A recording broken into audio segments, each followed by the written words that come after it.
వికారాబాద్ జిల్లా పరిగిలో రాష్ట్ర SC ST చైర్మన్కు స్వాగతం పలికారు పరిగి గిరిజన సోదరులు. లగచర్లో జరిగిన విషయాలను ఎస్సీ ఎస్టీ చైర్మన్కు వివరించారు. తండాలో లంబాడీలు అంతా ఆందోళనలో ఉన్నారని ఆయన తెలిపారు. లగచర్ల రోటిబండ తండాలో నీల లంబాడ సోదరులకు అన్యాయం జరుగుతుందని, వారు భూములను లాక్కుంటున్నారని రాష్ట్ర ఎస్సీ ఎస్టీ కమిషన్ చైర్మన్ బక్కి వెంకటయ్య తెలిపారు. 41 సిఆర్పి కింద కలెక్టర్కు ఎస్పీకి నోటీసులు జారీ చేశామని, ఎస్సీ ఎస్టీ కమిషన్కు ఫిర్యాదు చేశామని తెలిపారు. తాండాలో గిరిజనులు ఆందోళనలో ఉన్నారని వివరించి చెబుతామని తెలిపారు.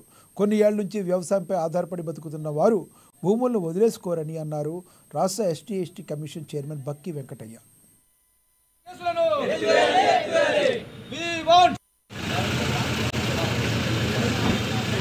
ఈరోజు వికారాబాద్ జిల్లా లగిచెర్ల రోడ్డుబండ మరి ఆ గ్రామాల యొక్క లంబాడ అందరికీ మరి అన్యాయం జరుగుతుంది. మరి భూములు తీసుకుంటున్నాం. ఈరోజు ఎస్సీ ఎస్టీ కమిషన్ మా బృందం, మా గౌరవ సభ్యులు లీలాబాయి గారు, మరి రాంబాబు నాయక్ గారు, జిల్లాశంకర్ మేమంతా ఎస్సీ ఎస్టీ కమిషన్ నుంచి రావడం జరిగింది. మీరందరూ కూడా మా ఎస్సీ ఎస్టీ కమిషన్ లో మరి దరఖాస్తు పెట్టినారు. ఒక అన్యాయం జరుగుతుంది. కొంచెం మరి ఢిల్లీ మరి అడ్వాన్స్ గా మరి పార్టీ 1 సిఆర్ కింద మంత్రితో 2 రోజుల కింద అపాయింట్మెంట్ తీసుకున్నాం కనుక ఢిల్లీ పైన పోవడం వలన కొంచెం ఆలస్యమైంది. మరి వెంటనే అప్లికేషన్ పై కలెక్టర్ ఎస్పీ గారికి నోటీస్ ఇచ్చినాం.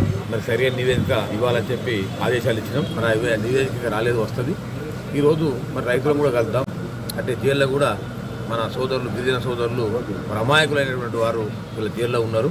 మరి పరామర్శించాలని చెప్పి ఇక్కడ రావడం జరిగింది. మరి లగిచెర్ల గ్రామానికి వెళ్తాం, రోడ్డుబండ తాండాకు వెళ్తాం. పరిస్థితులను అవగాహన చేసుకొని ప్రభుత్వానికి